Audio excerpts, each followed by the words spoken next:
You are lying in the dark right now, aren't you? The room is quiet. Maybe someone beside you is already asleep, their breathing slow and steady, and you wonder how they do it, how they simply decide to sleep and then sleep, as if it were nothing, as if it were easy. But your mind has not received the message that the day is over. It is running through conversations you had, emails you sent, things you should have said differently, things you forgot to do, things you cannot fix tonight, but somehow your brain believes it must solve before it will let you rest. You have tried so many things, the apps, the techniques, the podcasts, the breathing exercises, and still here you are, searching, scrolling, hoping that maybe this time someone will say the thing that finally helps. I see you. And I want you to know something before we begin. You are not broken. Your mind is not your enemy. It has simply never been taught how to prepare for rest. You have been trying to fall asleep without first completing the day, trying to find stillness in a room still crowded with everything you carried. Tonight, I am going to share with you 5 things. Not philosophy, not theory. 5 practices you can do tonight, in the next few minutes, that will change the way you enter sleep. These are the things I do each evening before I close my eyes. The ways I sweep the temple of my mind so that when I lie down, stillness is already waiting. Stay with me. By the end of this, you will know exactly what to do. And tonight, for the first time in perhaps a long time, you will be ready. Let me tell you a story. There was once a young monk who lived in a mountain temple. He was earnest, devoted. He woke before dawn to meditate. He studied the scriptures. He followed every rule. But each evening, when he sat for his final meditation before sleep, his mind would not cooperate. It raced, it replayed, it rehearsed conversations from the day. It worried about tomorrow. It chased thoughts like a dog chasing its own tail, around and around, never catching anything, never resting. One evening, exhausted and frustrated, he went to his teacher. "Master," he said, "I cannot find stillness. My mind is too full. I have tried everything. I have followed the breath. I have counted. I have let thoughts pass like clouds. But they do not pass. They multiply. What am I doing wrong?" The old monk looked at him for a long moment. Then, without a word, he stood, walked to the corner of the room, and picked up a broom. He handed it to the young monk. "Before you sit," he said, "sweep the temple." The young monk stared at him. The temple floor was dusty, yes, but what did sweeping have to do with meditation? What did sweeping have to do with the chaos in his mind? What would you have done? Would you have taken the broom? Or would you have asked for something that felt more spiritual, more sophisticated? The young monk almost set the broom down, almost walked away, almost decided this was not the answer he was looking for, but something made him continue. Perhaps it was exhaustion, perhaps it was surrender, perhaps it was the faint hope that the old monk knew something he did not. So he took the broom. He began to sweep. Dust rose into the evening light. He swept the corners. He swept beneath the altar. He swept where leaves had blown in through the open door. At first, he swept quickly, wanting to finish, wanting to get to the real practice. But as he continued, something shifted. The rhythm of the broom began to steady him. The dust rose, then settled. The floor slowly revealed itself, clean stone emerging from beneath the grey. His breathing slowed. His mind, without being told, began to quiet. By the time he finished, the temple was clean, and something inside him had changed. He set down the broom, returned to his cushion, and sat. Stillness came, not forced, not chased. It simply arrived, like a guest who had been waiting outside until the room was ready. Master, the young monk asked, why did the sweeping help? The old monk smiled. You cannot pour tea into a cup that is already full. You cannot enter stillness with a day still clutched in your hands. Each evening, before you sit, you must sweep the temple of your mind. Not to deny what happened today, not to pretend the dust does not exist, but to honor the day's completion, to clear the space, so that when you finally lie down, peace has somewhere to land. This story is not really about a monk in a mountain temple. This story is about you. You have been lying down each night without sweeping first, carrying the full weight of your day into the darkness, expecting peace to find you in a room still crowded with worry, with replayed conversations, with tomorrow's tasks, with today's regrets. And when peace does not come, you believe something is wrong with you, but nothing is wrong with you. You simply have not yet learned to sweep. The 5 practices I am about to share with you are the broom. Each one clears something, each one prepares the space, so that when you finally close your eyes, stillness knows where to land. The first thing we do is release the day. You do this, don't you? You lie down, and instead of resting, you begin to review. Every conversation, every decision, every moment you wish had gone differently. Isn't it so? The mind does this because it is trying to complete something. It is trying to finish what feels unfinished. The problem is, when you do this unconsciously, lying in the dark, you are not completing anything. You are just replaying, over and over, a record skipping on the same groove. Here is what I want you to understand. What you call insomnia, this racing mind that will not stop, it is not a defect. It is your mind trying to complete something. It is not broken. It is simply unfinished. The energy you spend fighting these thoughts is far greater than the energy it would take to simply complete them and let them go. The day is like a letter. If you do not read it fully, you cannot set it down. Your mind keeps returning to it, trying to finish. So let us finish it now, consciously, deliberately, so you can set it aside. Here is the practice. Sit or lie quietly. Close your eyes if that feels right, and review your day, not to judge it, not to fix it, simply to witness it. Start from when you woke up. Move through the morning, the afternoon, the evening. Let the day play like a film you are watching. When you reach a moment that snags, a moment your mind wants to grip, do not push it away. Breathe, and say to yourself, gently, this is complete. I release this. Then continue. You are not solving anything. You are not rewriting anything. You are simply acknowledging what happened, reading the letter to its end, so you can set it down. And here is what most people discover. The day, when witnessed fully, is not as heavy as the day that is avoided. The things you are afraid to look at shrink when you finally look. You do not have to solve your life tonight. You only have to complete today. This might take 2 minutes, it might take 10, it does not matter. What matters is that when you finish, the day feels witnessed, closed, complete, and then you can set it aside. The second thing we do is forgive forward. Sometimes what we carry into the night is heavier than tasks undone. Sometimes we carry people. Who are you still arguing with at midnight? They are not even awake, but you are still in the conversation, still defending yourself, still rehearsing what you should have said, still holding tight to a grievance that is only burning you. How long will you carry this? How many nights will you give to someone who wronged you? They are sleeping peacefully, and you are awake, holding the weight of something they have already forgotten. Isn't this a strange kind of punishment?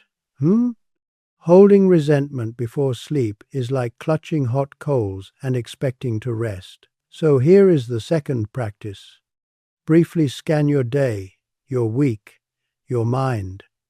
Is there anyone you are holding something against tonight? Anyone whose face brings tension into your body? And then, is there anything you are holding against yourself? Some mistake you keep returning to? Some shame you keep pressing on like a bruise? For each person, including yourself, say this internally. I release this. I forgive forward into tomorrow. You are not forgiving forever. You are not saying what they did was acceptable. You are not resolving decades of pain in one breath. You are simply choosing not to carry it into your sleep. You are allowed to set this down until morning. Tomorrow, you can pick it back up if you want to. Tomorrow, you can address it, work through it, have the conversation. But tonight, you do not sleep beside your grievances. You forgive forward, just until sunrise. And now, something has shifted. Can you feel it? The weight is lighter.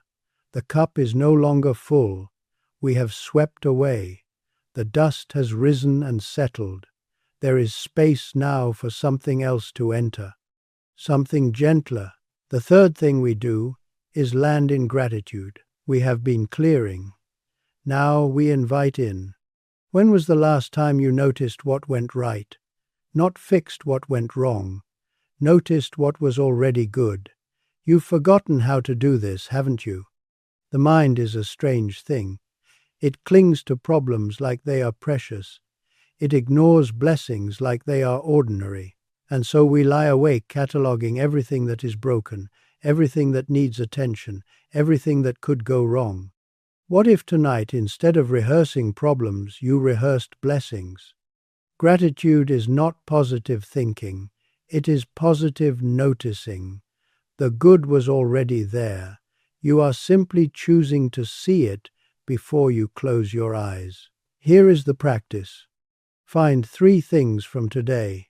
Not grand things, not things you have to search for, small things, real things. The warmth of water this morning, a moment when someone smiled at you, the fact that you are here, breathing, alive, with a place to sleep tonight. The simple miracle of a body that carried you through another day. Speak them internally. I am grateful for this. I am grateful for this. I am grateful for this. But here is what matters. Do not rush. Let each one land. Feel it before you move to the next. Gratitude is not a list you check off. It is a place you arrive. You do not need dramatic gratitude. Small gratitude is still gratitude. And small gratitude, felt fully, is enough to change the landscape of your mind before sleep. When you finish, notice how something has softened. You feel it, don't you? Even now, just thinking about what you're grateful for, something softens. Isn't it so? The edges are less sharp now. The mind is quieter. This is what gratitude does. It does not solve your problems. It gives your mind somewhere gentle to rest. The fourth thing we do is surrender the body. The mind is softer now, but the body still holds the day. It is time to release that too. Your shoulders, feel them right now. They're up near your ears, yes? You've been carrying them there all day. Your jaw, is it clenched? Your hands, are they tight? The body keeps score. It holds tension long after the mind has moved on. It grips as if the day's battles are still happening, and you cannot sleep in a body that is still at war. Here is the practice. Begin at your feet. Do not try to change anything yet. Just notice, what do your feet feel like right now? Then consciously release. Let them grow heavy. Let them sink into wherever they are resting. If you are lying down right now, try it. Feel your feet. Now release them. Feel the difference? The body has been waiting for this permission all day. Move slowly upward. Your legs, let them grow heavy. Your hips, let them release into the surface beneath you. Your belly, let it soften. Stop holding it in. No one is watching. Your chest, let it open. Let the breath move freely. Your shoulders, let them drop. Really drop. Further than you think. Your neck, let it lengthen. Your jaw, let it unclench. Let your lips part slightly. The tongue, let it rest at the bottom of your mouth, soft and still, the space behind your eyes. Let it soften as if your eyes could sink back, away from the world, into rest. Your forehead, smooth it.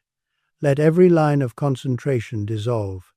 And as you do this, let your exhale become longer than your inhale, not forced, just gently. The long exhale tells your body something. It tells your body it is safe. It tells your nervous system the day is over. The battle is done. You can stand down now. You are not forcing relaxation. You are giving your body permission to remember what it already knows, how to let go.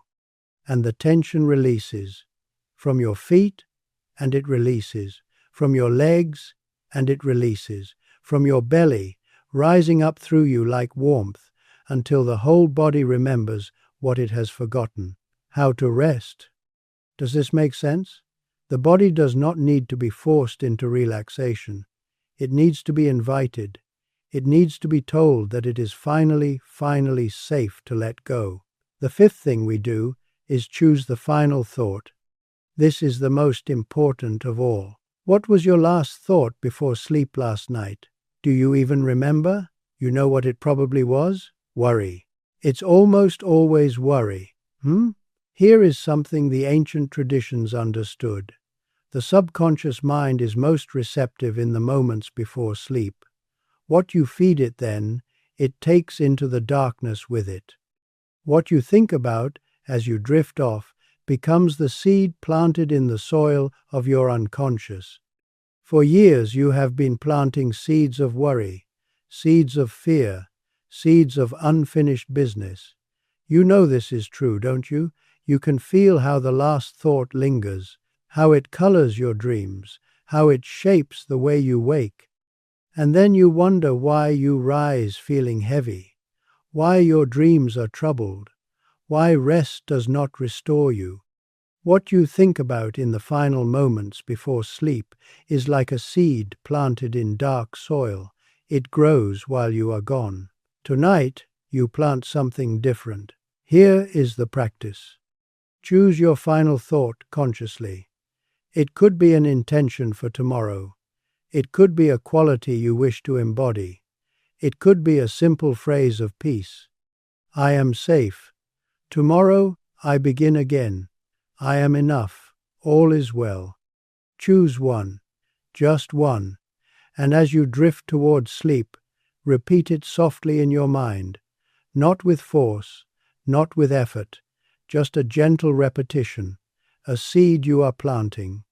If your mind wanders, and it will, gently bring it back, again and again. This is not failure. This is the practice. Each time you return to your chosen thought, you strengthen the pathway. You teach your mind where to rest. For years, you have let circumstance choose your final thought. Tonight, you choose. You have always had this power. Now you use it. And now, my friend, the temple is swept. You have done the 5 things. You have released the day, reading the letter to its end so you can set it down. You have forgiven forward, choosing not to carry grievances into your sleep. You have landed in gratitude, softening the mind with what is already good. You have surrendered the body, releasing the tension you no longer need. And you have chosen your final thought, planting a seed of peace rather than worry. This is what the young monk learned all those years ago in the mountain temple. The stillness was never something to chase. It was something that arrived when the space was prepared. You are not someone who cannot sleep. You are someone who had never been taught how to prepare. Now you know. This is not something you must master. it is something you practice. Some nights will be easier than others, some nights you will forget entirely, and that is part of it too. You simply begin again. There is no failing at this. There is only practicing. There is only returning. You do not have to do all 5 things every night. Some nights, one will be enough. Some nights, you will only have time for the breath, and that is okay too. But tonight, you have everything you need. The temple is swept, the floor is clear, the cup is empty, ready to receive. And stillness, which has been waiting outside all this time, finally knows where to find you. May your nights become what they were meant to be. Not battles, but homecomings. May your sleep be deep and your dreams be kind. May your mind find the stillness it has been searching for. And may you remember, on the nights when you forget these practices, that you can always begin again. May you be patient with yourself. May you wake tomorrow not depleted, but restored. Go gently into this night. You are ready now. If these words have given you something tonight, if they have brought you even a moment of peace, leave a comment below with the thought you will carry into sleep, your intention, your final seed. Write it down and let it be a promise to yourself about how tonight will be different. May peace be with you.